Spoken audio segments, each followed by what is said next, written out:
Good morning. My name's Ryan Littlestone from forexflow.live.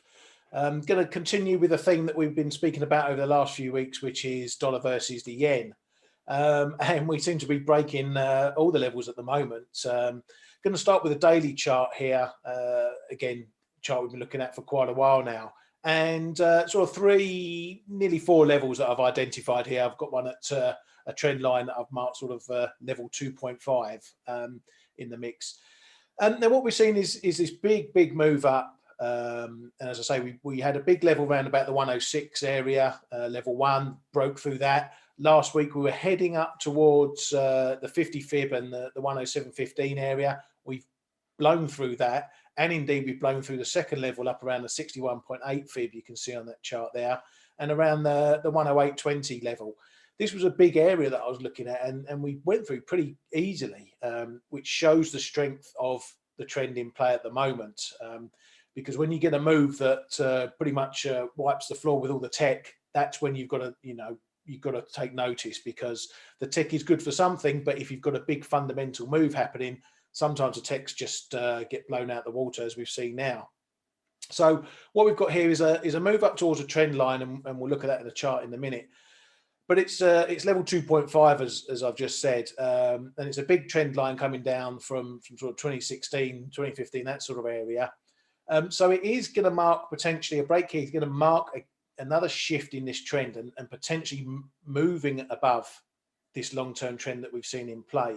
If we do that, get above this line, then we've got another big technical area around the 109, 110 area. This is level 3, as you can see on the chart there. And again, if we break that area, then, we could be going anywhere. We could be going up to the 112s, 115s, maybe even 120s. But I'm not going to get ahead of myself just yet on those sorts of levels. Now, the continuation we've seen here is the rising US bond yields. We've seen the nominal yield raising, going higher. We're seeing the break-evens. We're seeing the inflation-linked numbers going higher as well, those yields there. So the snowball is continuing to roll. It's all about the reflation trade, if you like.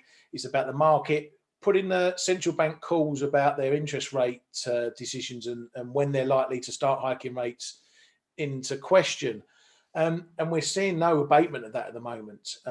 We had Powell out last week, and he had the potential to put a fly in the ointment, if you like, and to give a stronger message that the Fed are looking at this. And apart from saying that they're going to be on watch for unwarranted tightening and things like that, we didn't really get a strong message. So really, they're happy to let the market do its thing. They're not seeing disorderly markets, which is one thing that was spoken about last week quite heavily. And as long as that remains the case, and the Fed are happy just to sit back and let this happen until such time as things do get disorderly. Now, one of the reasons we've seen these moves is pretty simple. Especially in bonds.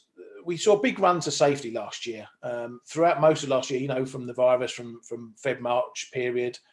And this is some unwinding, because last year, early in the year, the future looked pretty grim. This year, it's not.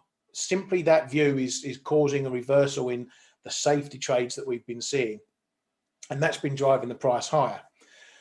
So as I said, we're going to look at the weekly chart now. We switch to that one, and we can see that the longer term trend there, which is where that trend line is, comes in around the 108.80 mark. And if we get above there, that again is another signal that we're going to break this trend. We had the earlier trend line, that shorter term one you can see there earlier on, a month or so ago. We broke that. Now we're heading towards this other trend line. If we break there, then we have the potential to move higher. So lots going on in the mix as usual with this pair. It's definite dip buy at the moment, but pick your spots. Keep an eye on also that it's Japanese year end this month and into the end of this month. That could be driving some of these moves in the yen as well.